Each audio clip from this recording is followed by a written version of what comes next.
Even though 2022 was not a good year under what then was first-year head coach Brent Venables in Norman, 2023 was a much better season. They went 10-2, beat their rival Texas, and now they enter play in the SEC. The toughest conference in college football gets Texas's rival as well, and there are expectations from the folks in Norman to make a run at the college football playoff. So, is this team going to be postseason bound in 2024? Well, you're about to find out what I think here in this video. What's up, Tailgaters? Here in the booth with Tailgate Nate today. Welcome to prediction season. It's where I predict all 134 FBS level college football teams. And if that sounds appealing to you, because it should. It means I'm doing your favorite team. So hit the subscribe button and ring the bell so you know when that video gets uploaded. And thank you for watching this video right here. It helps support my channel in more ways than you can even imagine. And obviously, you can help support my channel by watching more of my videos. But you can also like, share, comment, and anything else you do to interact with the channel. Help support what I do here on YouTube, and I appreciate each and every one of you for all the constant support that you give me. Let's dive on into talking about Oklahoma football in 2024, but before we do that, I got to tell you how we do it. We're going to take a deep dive into the team's offense, into the team's defense, and then we'll go through Oklahoma's first ever SEC schedule and give it a game-by-game preview and prediction. There also are a couple more things I would like to say before we get started. Right over here are going to be the stats that the team put up last season, and then right below the team's logo, for your viewing pleasure, of course, I have put the team's coaching staff. So without further ado, year 2 under Seth Littrell for the Oklahoma offense looks like this. You got to start with the most important position on the field. That's the quarterback position. And well, Oklahoma's going to be losing a good one. After last season, Dylan Gabriel is now going over to be Dan Lanning's quarterback in Eugene. 3,660 yards, 30 touchdowns, 6 interceptions on 69% completion percentage. You also do lose Davis Beville and one of the best names in college football in General Booty, also to the transfer portal, but Dylan Gabriel's obviously is the big loss there, one of the shocking transfer moves of this past cycle. And he's going over to a college football playoff contender in the Oregon Ducks and one of the best rosters in the country. However, I still think Oklahoma has a really, really good quarterback here, and that is Jackson Arnold. A highly touted recruit will be getting the start for Oklahoma in 2024. 563 yards, 4 touchdowns, and 3 interceptions, all of which came in the bowl game against the Arizona Wildcats. I think Jackson Arnold's going to be able to clean up those interception numbers and have a very successful 2024 campaign. I am really high on him, and I know he's not super proven yet, but he's got a great group of wide receivers that we'll get to eventually with a lot of returning talent. I think he's going to have a pretty solid offensive line, and other than that, the raw talent is there for Jackson Arnold. He's a very, very talented player, and under the Seth Littrell offensive system, I think he is going to excel. The backup quarterback in Casey Thompson comes in through the transfer portal of former Texas Longhorn, Nebraska Cornhusker, and most recently was over at FAU. Coming off of an injury from last season, he'll be the backup to Jackson Arnold. But the skill position room looks like this. You have a couple running backs. In fact, I should say a lot of running backs leaving through the transfer portal. Marcus Major off to Minnesota. Hollywood Smothers off to NC State. And Tawee Walker is off to Wisconsin. Yet this still is a pretty darn good running back room. You do have a transfer from UT Martin coming in Sam Franklin. Really good running back over with that FCS program. Gavin Sawchuk does return, as well as Javante Barnes and Khalib Hicks. It should be Franklin and Sawchuk that are that 1-2. Sawchuk last year, 744 yards and 9 touchdowns, was the leading rusher, so you get your leading rusher back, as well as a talented transfer to help boost up the running back room after all the transfers that you lost. And I mentioned how talented the wide receiver room was earlier. It does lose one of its better weapons and its leading receiver in Drake Stoops. He's now going to be playing on Sundays. 962 yards. Flipped the first 2 numbers there with 10 touchdowns on 84 catches last season. You also do lose Gavin Freeman, who only had 95 receiving yards in the touchdown, to the transfer portal. You get an upgrade through the transfer portal in Deion Burks, who is a guy coming over from Purdue that I think is absolutely going to light it up. He could end up being the leading receiver once everything is all said and done. But at Purdue, 47 catches, 629 yards, 7 touchdowns last season. I think he is one of the most underrated players in the transfer portal, yet he's gotten a lot of hype. A lot of people have talked about him, and for good reason. He's an explosive player. He's a huge addition to this Oklahoma offense that, besides Drake Stoops leaving, has every major wide receiver coming back. Nick Anderson, Jaleel Farouk, Andrew Anthony, Jaden Gibson, and Brennan Thompson were the second, third, fourth, fifth, and sixth leading receivers last year. They all return to this offense, and it doesn't stop there. While you lose Austin Stogner, the tight end, to the NFL, 196 yards and a touchdown last season. You do get Bauer Sharp and Jake Roberts back, as well as a freshman and David Mitchell that that enters this program.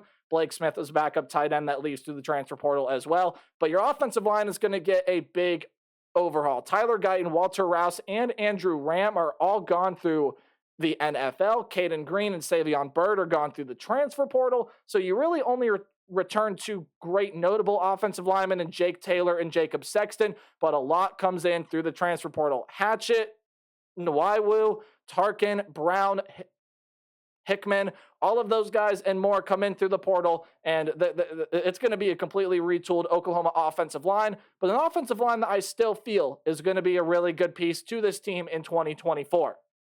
This is an Oklahoma offense that I find it maybe a little bit hard to believe that it's going to put up the stats it did last season, but it definitely very well could. I mean, just because of the matter of reaching 500 yards and 40 points per game, that's just a really hard thing to do, but the talent level is there. As long as Jackson Arnold doesn't have turnover problems like he did in that one bowl game, which, yes, you can take a lot from and not a lot from at the exact same time. Jackson Arnold with a full season here in Norman, I think is going to prove to be a really, really good player. The running back room is good. The wide receiver room has a ton of returning talent and one of the best wide receiver transfers in the portal in Deion Burks. The offensive line is going to be retooled, so it depends on how well they mesh. But I feel like with the amount of talent on the offensive line, it's going to be pretty good. And this is an Oklahoma offense that's going to see great success in 2024. The defense was a big question mark after 2022, and last season it got a whole lot better, and it feels like this is the defense that is only continuing to improve entering 2024. It does lose a lot of really, really good players, though, especially to the NFL from this defensive line. Jonah Lalu, Isaiah Coe, and Rondell Bothroyd are all going to be playing in the league this next season. Coe had 26 tackles last season, Bothroyd 25 tackles, and then Lalu, 11 tackles for 1 sack. He didn't really have a whole lot of production last year, but a very, very talented player. You do lose a lot of guys through the transfer portal, or I should say 2 notable guys through the transfer portal as well, and Kelvin Gilliam and Reggie Grimes. But this is a loaded defensive line room still. Ethan Downs does return to this team, 29 tackles, 4.5 sacks, which actually led the team last season. This was not a great team at being able to get to the quarterback. That's about to change with a couple of the transfers. So besides Downs, Trace Ford, DeJoun Terry, and Grayson Halton do come back, but Dominic Williams comes over from TCU, and he was electric during his time with the TCU Horned Frogs. Over his career, 2 seasons at TCU, double that number actually, 60 total tackles with 4.5 sacks. He'll be a great pass rushing threat, as well as Caden Woolard, who comes over from the transfer portal as well. And he is coming over by way of Miami, Ohio. Your linebacker room, Connor Neer and Shane Witter are all gone. They were some very, very talented players in their own rights there as well, but you do get a lot of returning talent to this linebacker room, including one of your leading tacklers from last season. In fact, your leading tackler from last season had 104 tackles in Danny Stutzman, 3 sacks, 3 pass defended to go along with that. Kip Lewis, the second leading tackler, comes back. Jaron Canick, your 4th leading tackler, also does come back. Desan McCullough, Kobe McKenzie. This is a great returning linebacker room for the Oklahoma Sooners. While Neer and Witter were very talented players, they didn't see much playing time because all of these 5 guys saw massive amounts of production for Oklahoma last year, and they all will be coming back. Your defensive back room does lose Josiah Wagoner out of the cornerback room, and it does lose Reggie Pearson due to graduation out of the safety room, 30 tackles in the sack last year. Key Lawrence and Justin Harrington are a couple names that leave through the transfer portal. The most notable one of those is Lawrence, 44 tackles, 3 pass defended, and 2 interceptions for him last season. He is off to play for Lane Kiffin's club in Ole Miss. But still a lot of talent in this defensive back room, starting out with the cornerbacks. Woody Washington had 48 tackles, 7 pass defended last year. He has a lot of experience in this room. Gentry Williams, Kenny Walker, and Des Malone is a transfer from SDSU. We know the hard-nosed defense that they played under Brady Hoke. Des Malone could be a huge impact transfer to the secondary. Billy Bowman Jr. is a great returning safety. 6 interceptions for him last season to go along with 63 tackles. That was third on the team. Kendall Dolby, Robert Spears-Jennings, and Peyton Bowen all come back, as well as a couple freshmen in Jaden Hardy and Reggie Powers III. And kickers are people too. Let's show them some love. Luke Elzinga and Josh Plaster are some punters that return. Zach Smith is a returning kicker, and they do get Tyler Keltner, who is a transfer coming in to this program. He is coming over from Florida State. Could pose a battle to Schmidt for that kicking duties. But focusing on this defense, I expect it to be an improved unit once again for Brent Venables' group in 2024. Now, they do not have a true defensive coordinator. They have a lot of co-defensive coordinators. It's a lot of guys that work together, but the talent is there. Yes, you do lose some pretty solid pieces through the defensive line, and especially Key Lawrence in that safety position, but a lot of experience comes back, especially in that linebacker room. You supplement in some transfers that are going to be really high impact players for this team. The defense, once again, should only get better in 2024, and I feel like this is a team that's going to be a lot more ready than people think to contend in the SEC, which leads me into the schedule. Hey, any game that's going to be underlined as a home game, well, any game on the road is going to be in italics, guys. That's that slanted text. Any game you see in green is a game that I think the Sooners are going to win easily, while any game in yellow is going to be a close win, or maybe it's a team that can give Oklahoma a scare, but the Sooners do come out with the win, and red is a loss. So, ladies and gentlemen, without further ado, let us start with our Oklahoma record prediction, and we're going to quickly dive on into the non-conference games here because I don't see Oklahoma dropping either of these first 3 games, or I should say any of these first 3 games.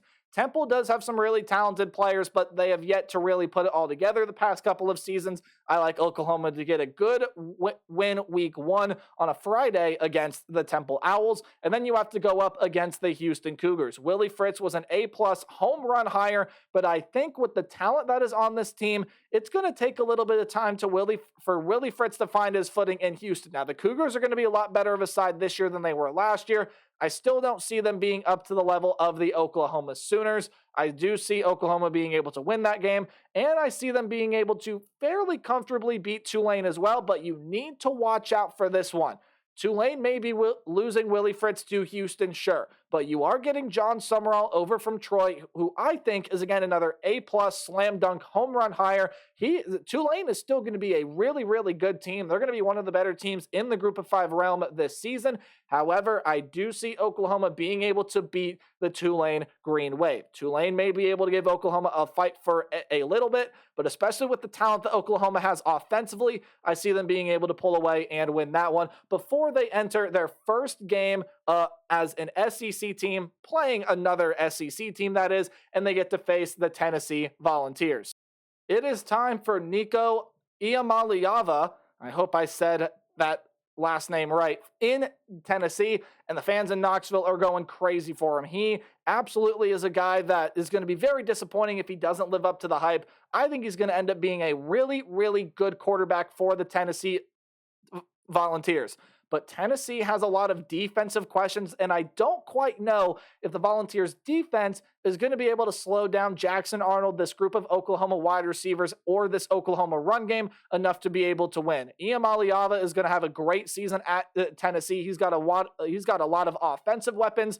I feel like this is going to be a shootout type game, but Oklahoma's defense, I trust a little bit more, and I do expect it to, while it was solid last year, get a lot better in 2024, and I do have the Oklahoma Sooners being able to beat the Tennessee Volunteers to get their first win over an SEC opponent as an SEC team, and then on the road at Auburn. This is another tricky one to try to decide. Auburn is going to be one of those teams that, look, when they go on the road, they might struggle or they could pull off an upset win. But at home, they're going to be a really, really tough team to beat. It doesn't matter how good or bad they are. Jordan-Hare Stadium is an absolutely electric place to play. but I think Oklahoma goes in and gets it done. Hugh Freeze has this team trending in the right direction, and Auburn has a lot of really good talent here, but they failed to upgrade that quarterback position. They're going to go with Peyton Thorne again this year, and that passing attack was just non-existent last year for the Auburn Tigers.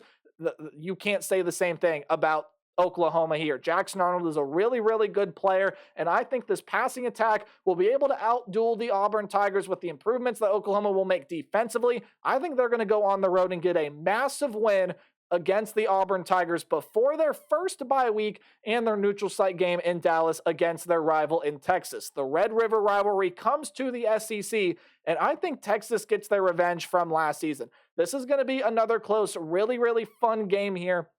But I think Texas is a really, really, really good team this season.